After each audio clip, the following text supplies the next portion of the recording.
Hey, and welcome back to the TheLeadLeague podcast. Make some noise, y'all. I feel like every time we come here, it's always an apology video about how guys lack of listen, at this point, yeah, you'll take us in how many times we show up on your screen. You take us how we come, okay? Because we can't make no promises. We're only humans. But what's it called? Yeah, there's been ups and downs to this whole thing, but we just decided that if we keep on waiting for everything to be right, then nothing will ever get done. So here we are, making do with what we can and what we have, which is ourselves and this space around us. And yeah, so just stick with us as we level up and improve. So we are now in July. What? Yeah, why are you so quiet? Shake it up. So guys, we're in July already, and who would have thought, like, this is actually crazy when you think 50% of the year, like 2025, is gone. Mm-hmm. This is actually so crazy. How are you guys finding your 2025? Like, it's okay. A bit more? I'm alive. Oh, glory be to God. Like, that's what like I really say. I am alive. Okay. Yeah. It's been a good year. A good year? Yeah. Great. So can I ask, how has the New Year's resolutions, I think that was our probably one of the first and few episodes we've done this year about like resolutions and goals. So any areas that you feel have been improving or could be improved more, or there hasn't been a dent made, or you've actually like surpassed your own goals for yourself? Anyone? Think about the resolutions that I made back then that I talked about. Mm-hmm. I don't think I talked about all of them. I think, well, let me start with me. I think most of them, I don't think I've surpassed anything yet, but things are in good progress. You know, made progress on my driving, just waiting for a test, getting my books done, taking content more seriously, and like knowing how to edit better. And I've actually found it like, even though it's time consuming and annoying at times, it's actually really fun, quite interesting. Mm-hmm. What else for myself? House, yeah, it's okay, not the worst, but it's not the best as well. But there's always room for improvement, you know. The second half, we're going ham. Naomi, anyway. Mine is like, some of them I've gotten, so my career, I've finally got that goal, and congrats. Thank you. And gym, we're still working on it, but I signed up for new hobbies. I started football. Oh, okay. Like in a club or like leisure, like just outside like your house? No. Which is crazy. What? I'm a middle player now, which is crazy. Midfield. Yeah, midfield. So they make you run up and oh my god, that's so wow. That's good. That's all. When's your next month? Let's go. I'll invite you guys. Sorry.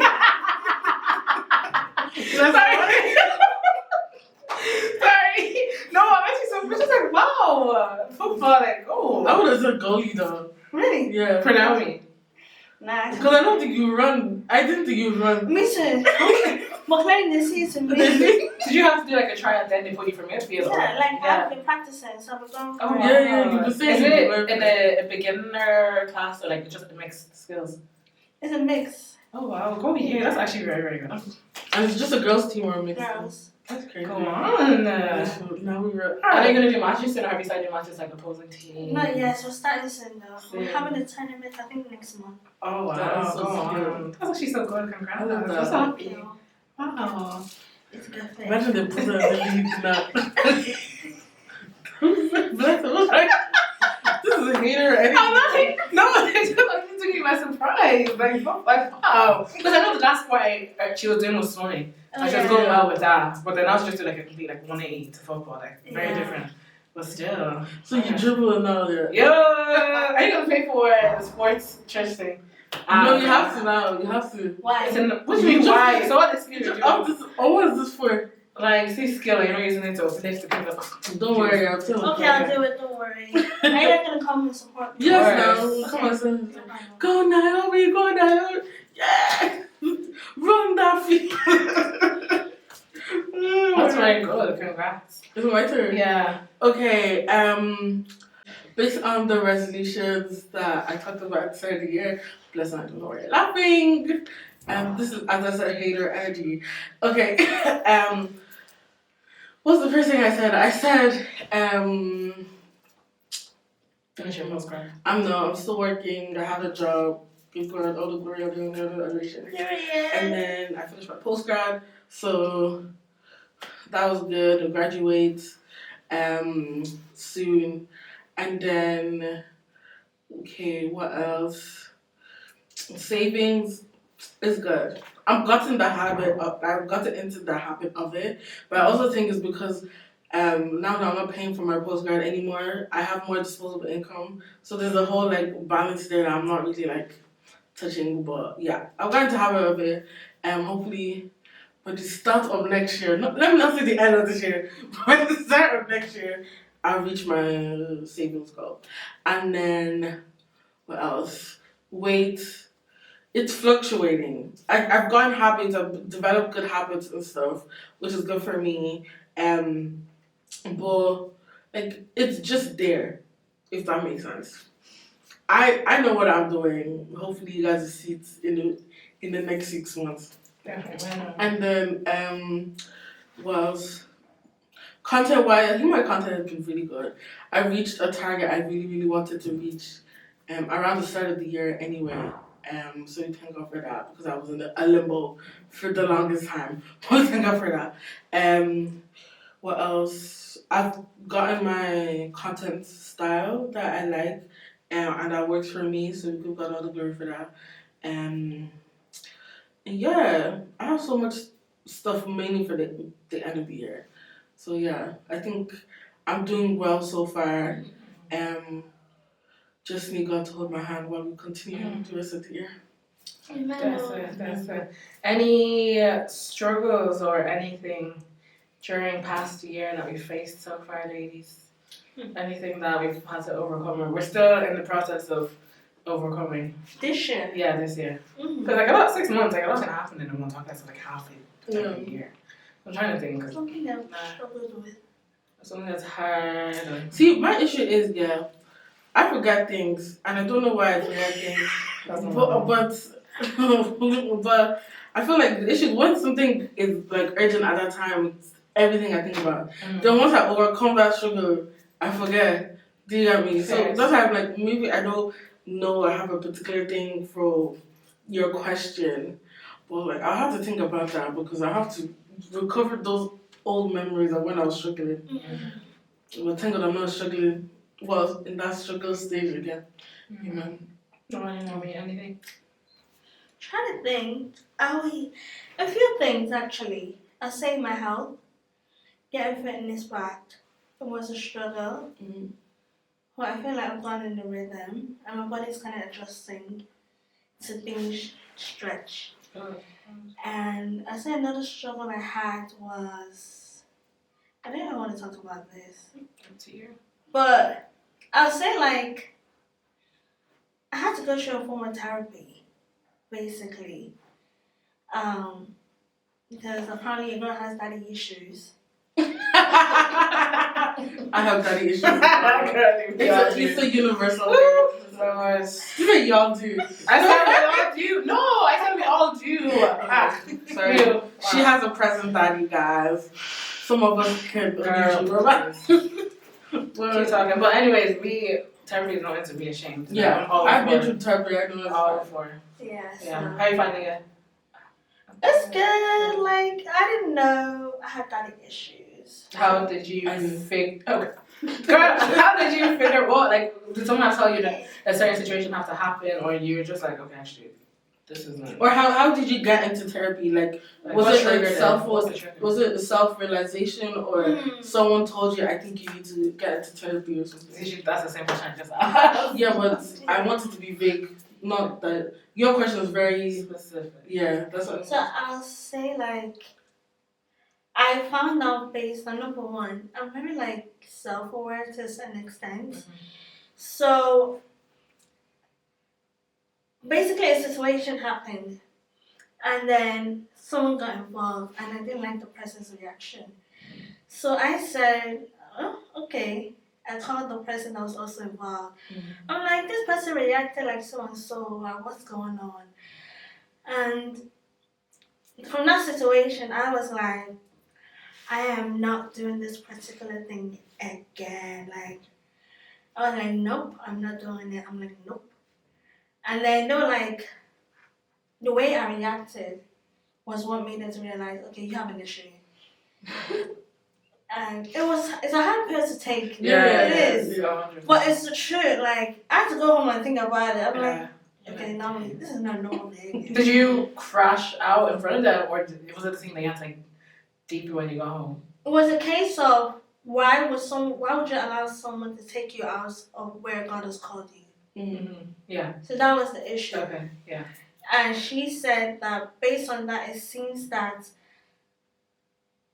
number one, I take things too personally at times. Mm-hmm.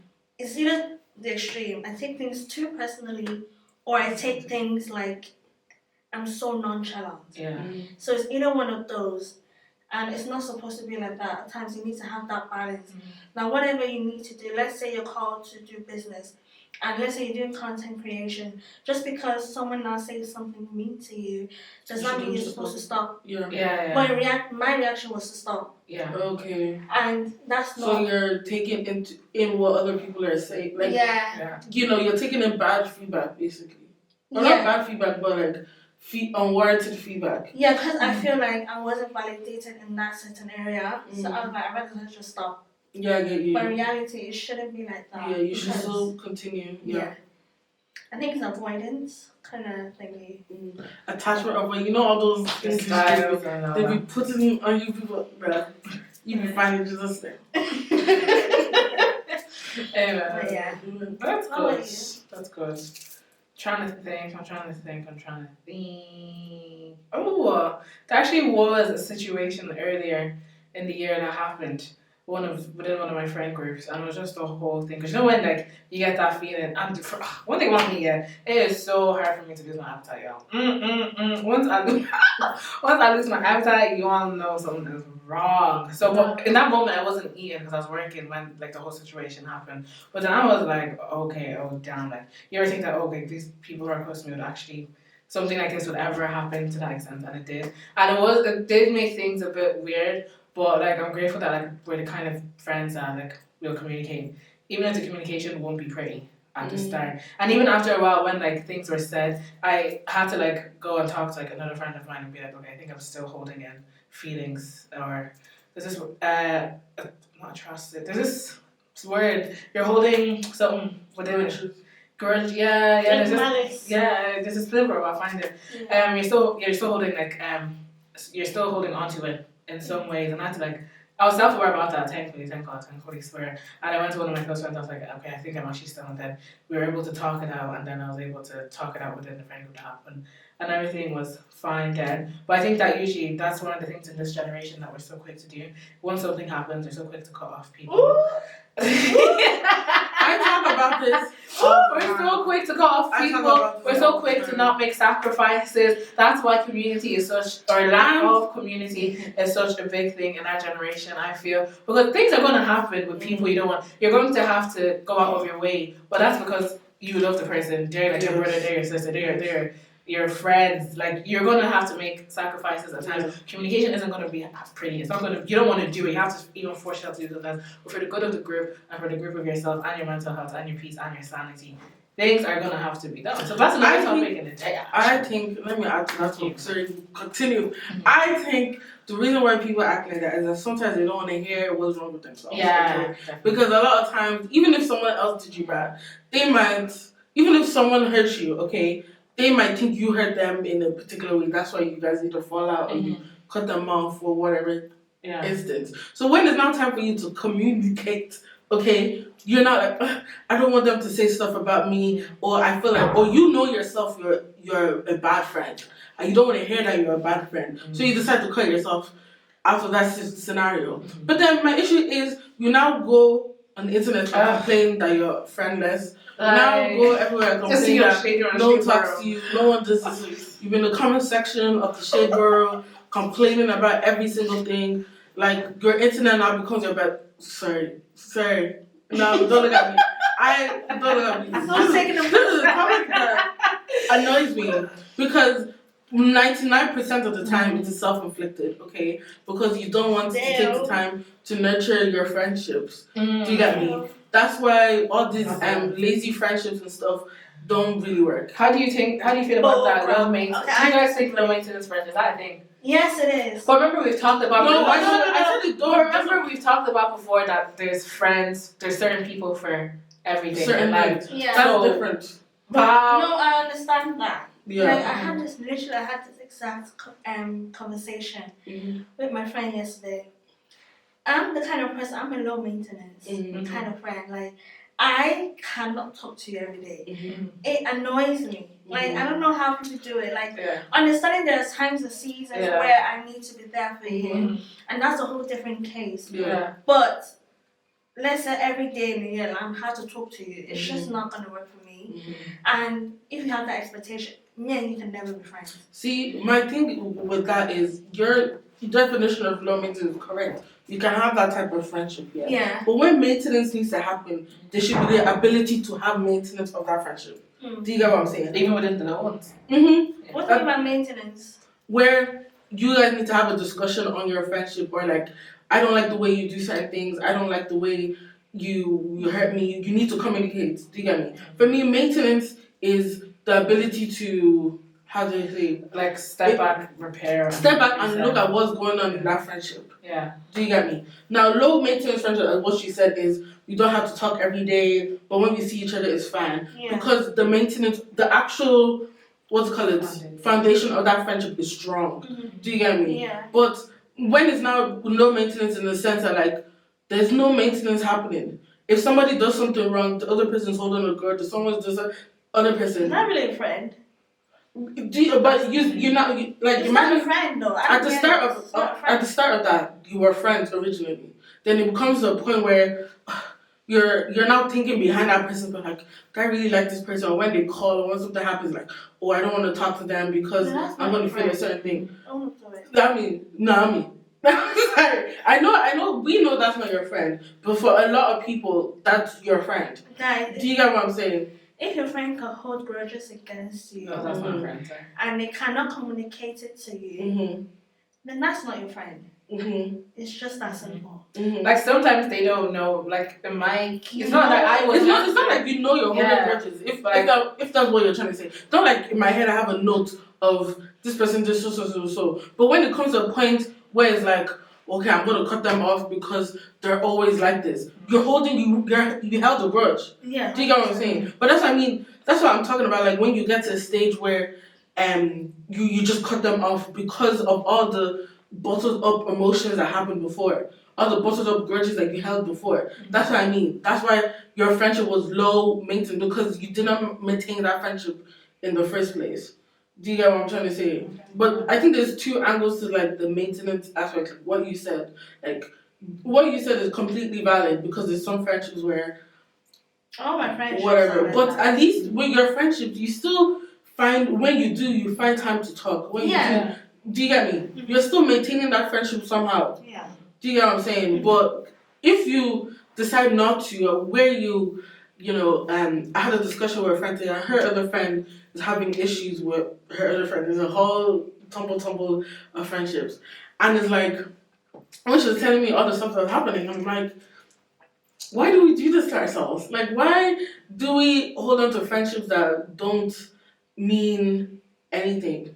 Do you get me? But at the same time, I kind of get where the friend is coming from, because I have been trying to maintain this friendship. I have been trying to work so hard. So it's now when it's like one-sided, where there's only one person trying so hard to make sure this friendship is the friendship is supposed to be, and making sure that they're able to voice their opinions and stuff together, and the other person is not trying. Do you get me? There's so many different angles to the whole friendship thing. Like, it's such a big thing. And then as well, half of the time they're actually not your friend, they're just an acquaintance. But you need to learn the difference between friends, acquaintances, people you just know.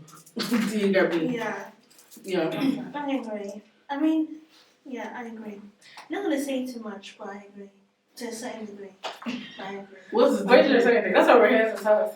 I feel like Sorry, can anyone see the battery code? Are we still good for time? This glasses is. We're still good. I think we have 2 bars. Okay. Yeah. When it comes to friendships, number one, the reason why a lot of people hold on to certain friendships, number one, if you are childhood friends, Longevity. that's That doesn't mean The past, you're going to like. and you may not even be childhood friends particularly, but let's say like you have like 5 years or 6 years. And I think one thing a lot of people don't really understand is that people change, people grow, and I think that's the con with like low maintenance friendships. Let's say I don't speak to you for 2 months. A lot can happen in those 2 months. But if you are gonna box me in the case of this is how I always know Naomi to be, then we're gonna have a bit of conflict there because you're not accepting from me and you're not open. That's the part of low maintenance. You need to be open-minded. Like, you need to have do a 180 in a complete in 2 months. But are you open to accept that? Okay, this is Naomi now. You know what I mean? I think there's more maturity or friendship. You need to be mature to have friends. but like that comes with certain levels. If that makes sense, it comes with you growing as a person. Like it comes with there's a difference in friendships from let's say secondary to difference in friendship in uni, and then a difference in friendship in adulthood where you're working, you're in the workplace, that type of form. Where I feel like everyone gradually gets to a low maintenance type of friendship. Not everyone is like that. I know, but it will fizzle out from a certain point where every single day you see each other. Every single day you have the opportunity to grow as friends. To the point where it's now we have to open calendars to meet up. Do you know that's life? But like when you get to that point where you do have to open calendars to meet up, you're supposed to be mature. Do you get me? You're supposed to be a mature person. You're supposed to know that okay, people change, people are going through their own things and stuff like that. But obviously, if your frontal lobe hasn't developed to that point, I'm just saying, but if your frontal lobe hasn't developed to that point, you can actually ruin your friendships because of that. Because of what you just said. Do you think that your frontal lobe needs to develop to be matured? I don't know the science behind it. I don't know the science, but I know there's an age where people are mature for themselves. It doesn't have to be a specific age. Do you get me? But there's a period of time, and I think there's like an age group where people have to be mature. You have to, or even like grow emotionally aware. Yeah, you have to be a big thing as well. Yeah, that's fair enough. But then that also goes to that own person's characteristics as well. If that person is a compassionate person, if has empathy for others, and they're able to walk in other people's shoes, then yes, it'd be easier for them to be mature to that level. But if that person is selfish, they only care for themselves, do you get me? That maturity might never actually come. Do you get what I'm saying? And back to the whole point from the start, a lot of people in this generation are very selfish and very individual. Do you get me? So that's why a lot of them are cutting off with their friendships and stuff. Yeah, well, all I can say is that the people who are your true people, keep them close. Because so many times I see on social media, people are still looking for friends, or they're like me and who, and I just actually because obviously actually annoying though. Yeah, for me, I've had young good friends from the jump, so I feel like finding friends wasn't everything. I've been blessed in that area, but as I've grown up, more, I've come to know more people, and we've hit it off, and we're close friends now. But all I'm just saying is that be open to people. For those who are looking for true love, bond, trust, and genuine friendship, you have to be open. And then sometimes things are going to take sacrifice, which is what people don't want to do in this day and age. But if you want someone to make that sacrifice for you, you have to be willing to do that for others. Because you can't receive what you're not going to give. If that makes sense. You can't be expecting for people to. So if you're not sowing in people's life, you can't expect people to sow into you. It's not gonna work. And if it does work, it's gonna be a temporary work that is just gonna have one rubbish finish like this. So essentially, be open, be true, be genuine, and stay prayed up. Because there's so much. Well, yeah, I think there's friends for everyone there, but also, the girls have been saying, it all boils down to your character and the kind of person you are. So before you start doing that, you need to be self-aware, which is one thing I always talk about. you can't fix something if you're not self-aware about it. So if that means asking people what are your traits, what are your likes, what your red flags or green flags that you think you give off. If you go to there's actually a trend where it's like your homeboy, send this to your homegirl, ask for what red flags. I've been asked that twice. I get off my phone. I'm not doing that. I generally like ask stuff like people. that. Yeah, but people. What do you think about? Yeah, but people just jump into friendships or partnerships or stuff without evaluating themselves first, and then they go the whole friendship thinking that that person's a problem, not me. But you've been through like 10 people in the space of the year, and you're the common factor. Make it make sense. Well, anyways. How did we get here? But that's one thing I actually want to was, emphasize is communication. I think I was speaking to someone about this yesterday, and I'm like, back to the point they made. You're a special somebody. Back to what Faith was saying earlier on, where you said that people are too quick to cut people off. And I think communication is a big thing. And it's one thing to ask people, oh, what do you think about me? But I think a lot of people ask this question, but they don't want to hear the answer. So it's like, why are you asking me this question? You want to like be a friend and all, but you're not willing to listen. And they don't want to work on it. Take in what I'm saying. Now, what's the point? Exactly. Do you know what I mean? And I feel like also, when it comes to, you get to a certain age or a certain stage in your friendships, communication is so essential. And when I say this, and I'm saying this generally speaking, there's been so many cases where a lot of people throw good people away because you refuse to have that conversation. And that is so bad, because I will say this, you never know where someone's going to be tomorrow. And you never know if I'm ever going to need you in the future. And it's not that I want to use you, but God brings people into our lives for a reason. And you just never know, like, what if my friend that threw in the bin is going to be the president? Like, you feel some type of way. You know what I mean? You're like, what the hell was wrong with me? So it's a case of learn to live life. I'm not saying to be friends with everyone, but also, like, hey, let's say you decide not to be friends with someone, learn to leave things on a clean slate. Like, you don't have to be friends with everyone. Come into the room, I expect that I say hi to you, and we're supposed to say hi to each other, and that's it. Like, we don't have to be best friends, but I think the lot of issue is that if we're not friends, we're fighting. No. It don't have to be like that. We moved over. Like we good over here. You know. But that's guys. This was just supposed to be a recap episode, but you know us. But I'm actually excited for the next episode, and I'm praying to God and y'all pray with us that we can, stick to it and be keeping up with it as much as we can. So anyways, if you don't know, we're the TheLeadLeague. We help empower women. We have different events throughout the year. We've had 2 so far. We have 2 more to go, so keep up with our Instagram and our TikTok as well. That's where everything goes down. So follow us on Instagram, TikTok. We have a LinkedIn as well. And I say till next time. We do not have a link. No, Linktree, sorry. Girl, we don't have a LinkedIn just yet. Unless someone wants to take that out. Exactly. But stay true to that. But see you next time, guys. Bye.